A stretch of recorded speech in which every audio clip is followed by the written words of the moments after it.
Good day, classmates. I am Nina Sarmiento, the assigned reporter for Module 17 with a subtopic of social media and development. So far, my other group mates reported already the use of podcast and SMS in development. At this point, we will explore more on the social media and social networking. To give you an overview, my report will tackle the following points. First, advancing development through social media. Next, the use of social media in community development, the emergence of Web 2.0, and the social networking and community development principles of good practice. All of this in the context of community development and also as a student of development communication. The discussion will basically revolve around social media and social networking and how it is beneficial and considered as a significant contributing factor in development, especially today. Let's define social media and social networking to establish the difference between these two without dismissing the fact that these two are overlapping concepts. So, social media is a way to transmit or distribute information to a broad audience where users have an opportunity to create and distribute content. While social networking, this is the act of engagement where groups of people with common interests are associated and build relationships through shared community of interest. Based on the module that we have, social media and social networking has become a significant force in community development in terms of political organizing, social interaction, and economic development. In the context of community development, the social media is being used to facilitate social networking, which serves as a platform for building relationships, partnerships, and even conversation. It means that social media creates social space for us to interact, to establish relationships and partnerships, to promote our developmental efforts, and even to open a discussion and a dialogue online to make people involved. USAID mentioned that using social media, their virtual efforts translate to real life because the knowledge of their project reaches individuals. It is also allows room for more innovative ways of assisting people with limited resources.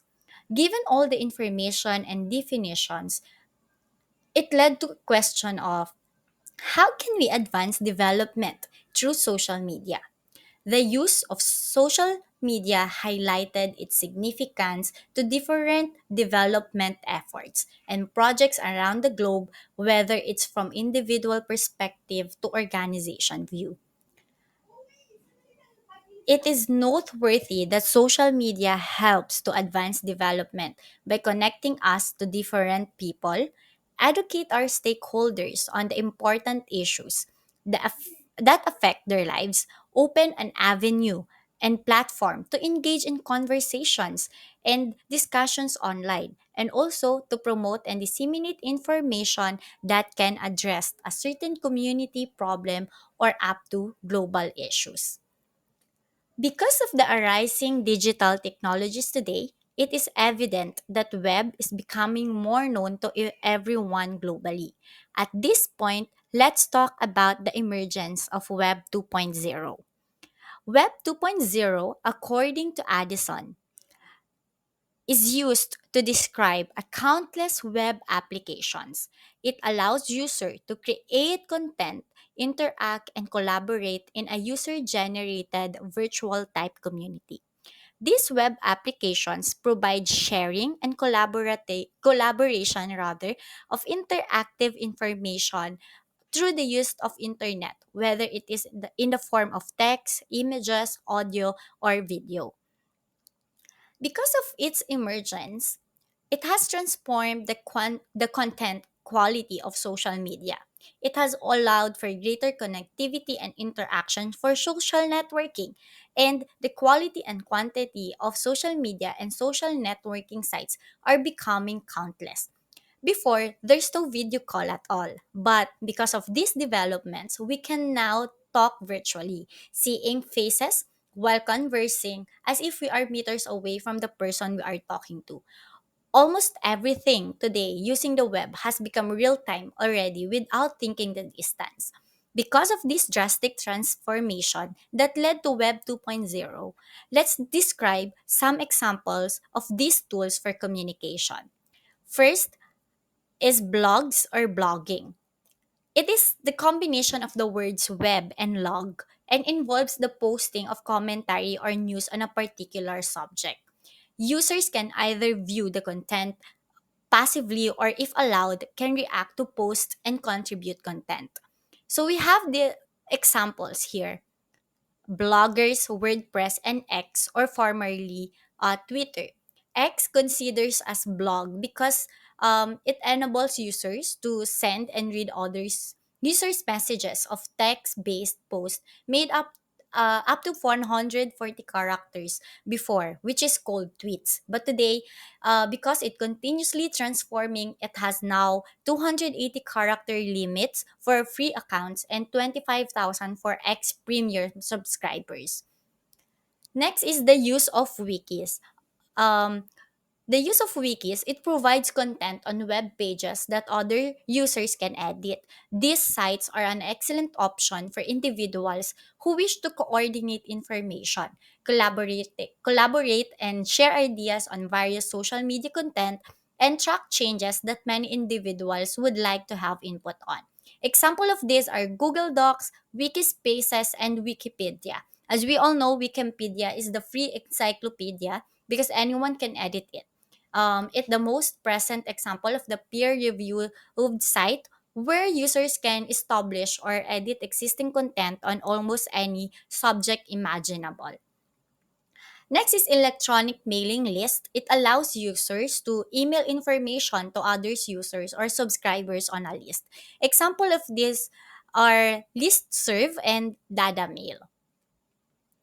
So, next one, the most familiar is the social networking sites. So, it allows users to share ideas and user generated content, including images and video, while building connections and associations both in personal and professional level. So, we are all familiar of this one. Example of some social networking site are Facebook, LinkedIn, and Instagram. It has three fundamental it has three fundamental uses. Um, First is to use as means of personal communication, to link groups, and to promote an idea. So next is the open source software. The source code for the application is developed in a public and often highly collaborative manner, while the editing of private commercial software is reserved for copyright holders and protected by a software license. Open source software permits and encourages users to study, change, and improve the software. Example of these are Linux operating system, VCL Media Player, and Firefox. We also have video conferencing, which we appreciate even more during the pandemic, especially in workforce and education sector. It is a live face-to-face communication method that connects individuals from multiple locations, which uses video to conduct meetings and facilitate discussions, presentations, product demonstrations, team meetings, trainings, or interview. So examples are Zoom, Google Meet, Skype, and Jitsi. We also have video and image sharing sites wherein we can share here the other videos, our video and images. Examples are YouTube, Flickr, and Pinterest. Lastly, we have online mapping. It is very useful, especially to those who always on the road. A digital map is very handy. Example of these are Waze, Google Earth, and Google Maps. Of course, as development communication practitioner, this tool can assist us in countless ways. Make sure that we have the knowledge to use it and also tailors on the needs and abilities of our audience.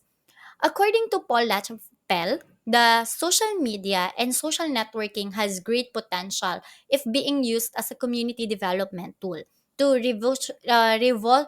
revolutionize the field, whether from an applied and theoretical point of reference. Because of this, social media and social networking has the power to level the playing field by providing an accessible platform for information intended to the majority of the population. Now, let's discuss the opportunities when social media and social networking applies directly to the principles of good practice of the community development society. So first, active participation and promotion.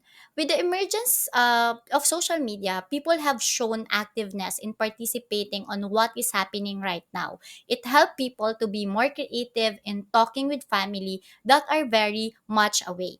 Second, active engagement in learning and understanding. Information is also very accessible right now, especially in social media. Development communication practitioners can have a conversation about this at their fingertips. Third is capacity enhancement in leadership. Moreover, social media can also be a powerful tool for people to be a leader of a group or a community. So, information leading to decisions can now be more broadly disseminated, and greater transparency and accountability can lead to increase in trust within and between various community members, leaders, and groups. Fourth, lastly, the information dissemination and dialogue participation. So people now also have the opportunity to discuss sustainability in the country by conducting extensive research. So community well-being can thus be widely discussed and debated, reading short and long-term decisions with ownership and responsibility widely shared. To wrap up my report, I want to ask you the following questions and share your answers in a discussion forum. So, first is, given the digital divide as one of the downsides of the internet, in your opinion, how can we ensure that the emergence of Web 2.0 will contribute to the narrowing gap between the information rich and the information poor? Second is, it says that social networking is the act of connecting people to interact. However, some users view social media as a disconnection from reality. How relevant is that view in today's generation? Here is the list of the references I used for my report. Please feel free to check them out for further information. So once again, I am Nina Sarmiento and thank you for your time.